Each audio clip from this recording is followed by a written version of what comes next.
everyone, and welcome from wherever you're streaming this from. I am so excited to be here with you today and to talk about the 4 simple steps to make business management simple. So I'm really excited. So, boss, if you're running your business and it feels like a never-ending game of whack-a-mole, you're not alone. But what if I told you that business management could actually be simple? Yeah, I'm talking clarity, I'm talking efficiency, I'm talking more profits without the chaos. I'm Kiana, and I help entrepreneurs like you create smooth, scalable businesses that work for you, okay? Not against you. And today I'm breaking down 4 key steps that will help simplify business management so that you can feel like a CEO without the burnout. So I'm so glad that you're here with me today, and I look forward to talking to you.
I'm so excited to be able to bring this to you. And if I have any tech hiccups, please bear with me. This is my first time streaming in a long time. I actually have not done this since probably like April last year, but I'm getting back into it. I'm back on my stuff, and I'm super excited to be here with you today. So on the agenda, we are covering strategic planning, operations management, marketing and sales, and finance and accounting. Plus, I'm going to share with you the top costly mistakes business owners make and how to dodge them. So I'm really excited to be talking with you today on these things. So we're going to be discussing the 4 steps to business management made simple today. All right, so number 1 is strategic planning. Strategic planning. You're probably like, hey girl, what is that? It's about how to get ahead and stay ahead. The reason why this matters is because without a plan, you're kind of just guessing at it. You know, a really smart man that I know named Sean Quintero, he once said in his One Client Away challenge, professionals don't guess. Professionals plan. And I really respected that out of him. And so one of the things that I want to talk about today is doing quarterly pestle and SWOT analysis. Okay, so you're probably like, what's a pestle analysis? Okay, and I get that. It helps you analyze the big picture. What are the politics at play? What is the economy doing right now? What are the social trends? What are the things that are social impacts of what's going on, right? What are some technological considerations that we should make? And what are some legal factors? Why is this important? So say you have a business and that business deals in government contracts or deals in billing Medicaid, especially at a time like this where things are a little uncertain around those particular areas with the current administration in the US. Oh, there goes my little ring light. So we're just going to toss that. The reason why this is important is because if your entire business structure is important to billing Medicaid, but there are Medicaid cuts happening, you may want to create some other considerations for cash flow. The economy is another thing to anticipate. Knowing that the economy worldwide isn't great, but also in the US, you can kind of plan for people to not be investing as much or even lower your prices if you feel that's necessary for your particular service. It may be that you may need to position yourself correctly in the market so that people will take the chance of investing with you, even in these times of dire economy. Social trends. So what's going on? You know, a lot of businesses are deciding to roll back on diversity, equity, and inclusion, and we're finding people who belong to that particular segment, that particular, folks like me, a Black-owned business, they may want to take a particular stance at that time. It may make sense for your business to roll back from diversity, equity, and inclusion. I'm not quite sure why I would take that approach, but if that's what you feel for your business target, even though from what I read, it cost them $12.4 billion this year, and they've only done this for like a month. This is something to think about. Technology is huge. With AI on the forefront of everything that's happening right now, you may be thinking, shoot, is my business going to become obsolete as technology progresses, right? Those are things to think about. Environmental. This comes down to sustainability, right? Or even what's happening outside of your business that could potentially be a threat to your business. It doesn't even have to be straight out about the environment and things like that. Okay. And then lastly, legal factors. Are laws changing around my business, and should I pivot type of things? Okay. SWOT analysis. So this helps keeps you aware of your strengths, your weaknesses, the opportunities, and the threats. If you're not checking in on your business strategy every quarter, you're kind of flying blind. So I recommend doing a pestle analysis and a SWOT analysis, if not monthly, but quarterly, and keeping track on what's working and what's not working, and always doubling down on what's working. This is going to make sure that you know your strengths, weaknesses, and opportunities, and are able to adapt quite quickly to the changing business horizon. All right, so step 2, operations. So when to delegate and when to automate. Okay, this is super important because as a business owner, you should not be handling everything in your business. You should not be handling client acquisition and marketing and sales. You should not be handling finance and accounting. You shouldn't have all these hats on. So you need to decide what's in my wheelhouse, what brings me the most income generating activities. And those are the things that I personally need to double down on. What is it that makes me more money to focus on? And what is it that I can give off to someone who's more qualified than me to be able to do this more effectively? Okay. You're probably like, well, why does that matter? And it's true. You can't grow if you're drowning in tasks, right? If all of your time is kind of stuck behind Canva making graphics for Instagram, that's not a sustainable way to grow your business, right? So delegation, outsourcing repetitive tasks, admin work, customer service, and scheduling, hiring a virtual assistant, train your team, and use contractors. This is going to be a great way for you to be able to kind of get some things off of your plate, which helps you, one, have more time to focus on the things in your business that push the needle forward. Two, have more time to spend with your family, friends, dog and cat, whatever it may be. For me, it's Jackson Thunder. They're at the forefront of my priorities. And 4, it's just going to help make you feel less burdened, right? And that's a huge, huge thing. Stop doing everything yourself, hire someone else, or outsource. So let's talk about automation. You can use things like Zapier, which will connect all your apps, or even Pabbly Connect. Zapier, I believe, is about $250 per year, where Pabbly Connect is free. It does come with a limit on how many automations you can do per month. But if you pay $250 per lifetime, you then get up to like 30,000 automation. So it could make sense for your business depending upon where your budget is. You can do things like using ClickUp, which will help automate tasks, and it will help with team delegation and being able to get those tasks out to them quite efficiently. And Dasabo to streamline processes.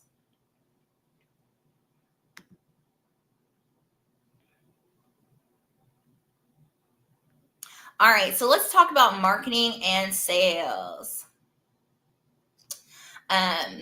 Marketing and sales, find out what works and double down, okay? This matters because if you're not selling, you're not making any money, right? Your business is in trouble without cash flow. So tracking what works. So this is where you really want to think about which offers, which products, which platforms, and which sales strategies are already working for you. What's bringing in the most revenue? Review the analytics, review the customer feedback, review the conversion rates. Then you want to double down. Stop doing what's not working. Focus on what is working.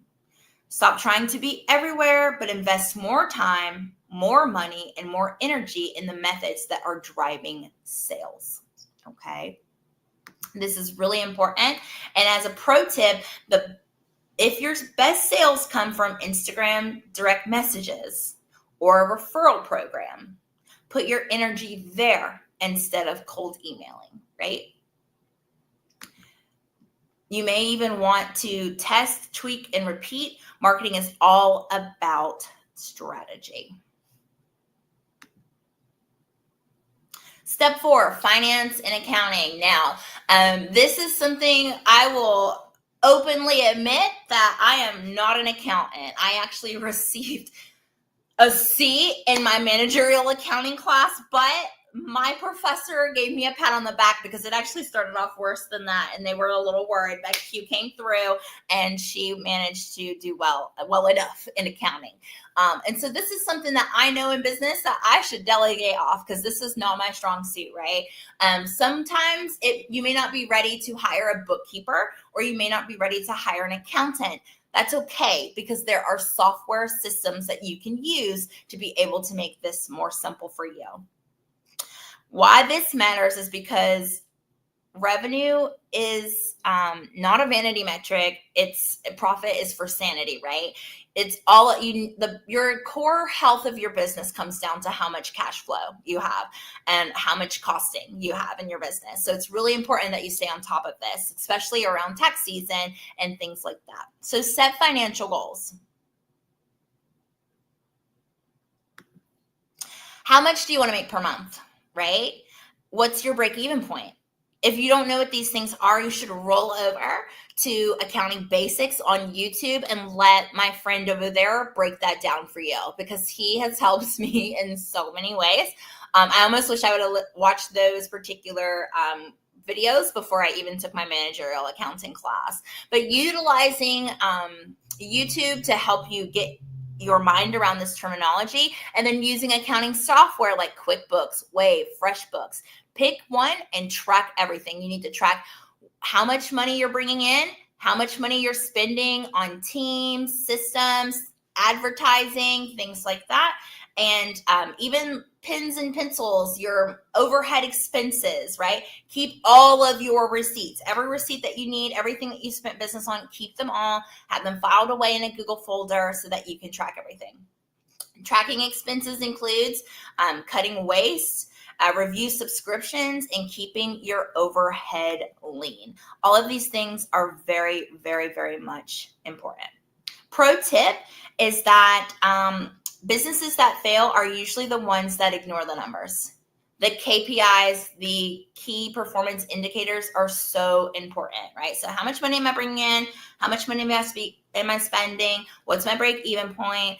What's the return on investment on things like marketing and sales, things like that, things that I'm investing in as far as maybe operation costs and things like that. And how can I make those things more lean and increase the money that we're bringing in? So avoid these top costly mistakes in your business. I really stress this. It's one time I had someone jump on a call with me and they said, I need more leads. I need more leads. I'm hemorrhaging money. And I was like, you're hemorrhaging money? And they were like, yes, I need more leads. And I was like, whoa. First, we need to figure out where the money is being hemorrhaged to, because if you're bringing in more leads and you're closing them, but you can't retain the leads, or You've got so much costing going on that the gap between what you're bringing in and what's going out just keeps further and further and further apart. You're never going to see the needle move forward, right? You're going to wonder, well, why? Like, I've got more leads, I've got more business, but like, I'm still not making the numbers that I want to meet. It's because you have to do both things simultaneously. You have to increase revenue and you have to decrease costing, right? So this is really important. One of the things that you've got to stop doing it is winging it without a plan, okay? The main fix to this is scheduling quarterly strategy sessions, all right? And when you're doing this, you can't just look at one aspect of your business. You got to look at the 4 that we're covering today. My strategic plan, my marketing and sales, my operations management, and my finances, right? So being able to strategically look at like what's going well, what's not going well, double down on what's going well, get rid of the rest, okay? Doing everything yourself. If you are spending more time doing things that aren't pushing the needle forward in your business, it is going to be extremely unsustainable for you. So delegate, hire, or automate ASAP.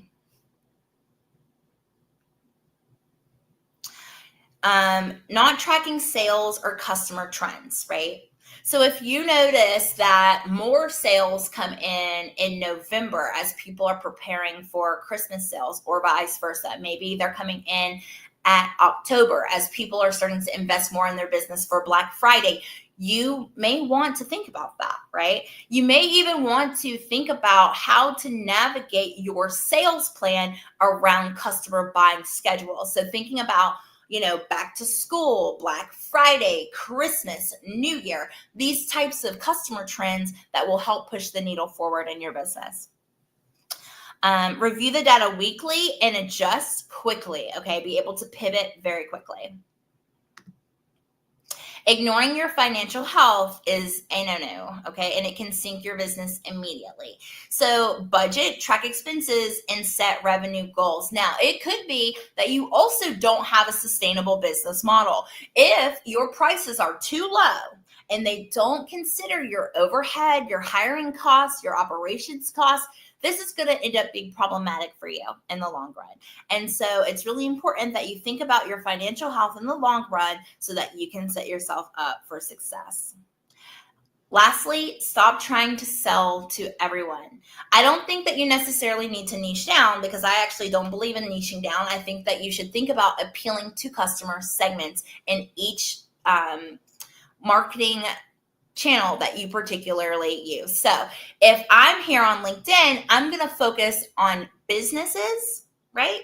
And entrepreneurs who are putting themselves out there professionally and want to do well. I'm actually going to do the same thing on Instagram, but I'm actually going to focus more on that entrepreneur segment on Instagram, right? If I was a voice coach, I would work on professionals who want to increase their communication skills on LinkedIn, where I would really focus on creatives like podcasters, actors, and things like that who want to work on their communication skills on Instagram. Know your platforms, know who's showing up there, know what types of questions that they're asking, and be able to tailor the content, tailor the sales pages, tailor everything that you put forth client facing to speak directly to them.